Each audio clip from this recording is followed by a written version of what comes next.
Hello, now we're going to look at our files and how to open, save them, and what's going on in file management.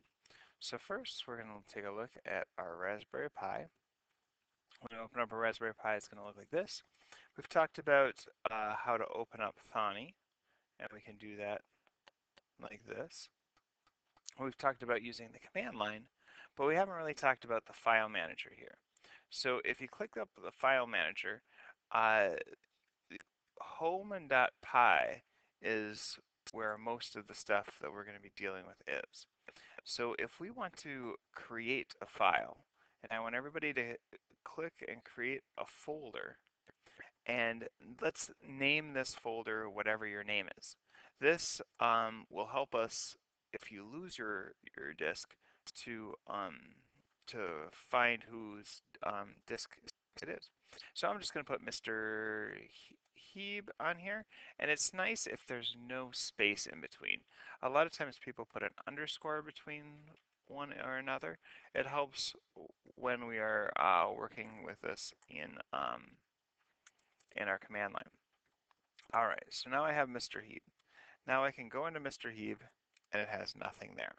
So if I write a program and I want to save it, to save it, I can either click on this button here, save, or I can hit Control S.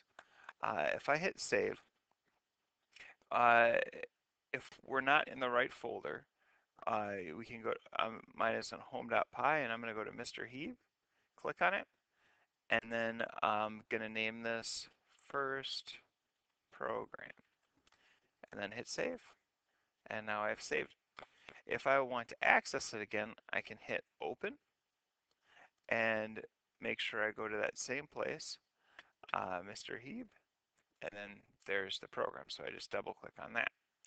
Um, it's uh, might be a good idea for each chapter to create folders within here to organize things better. We could create a folder. This is chapter 1. And then anything in this chapter we'll save in here. Anything in another chapter, we create folders, and so there's just not a mess of programs. Also, when you're naming your program, you want to name it something that will help you remember what it is.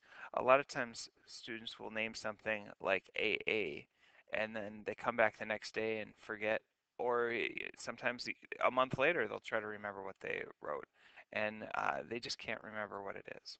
So make sure you name the program something that will help you remember what it is in the future.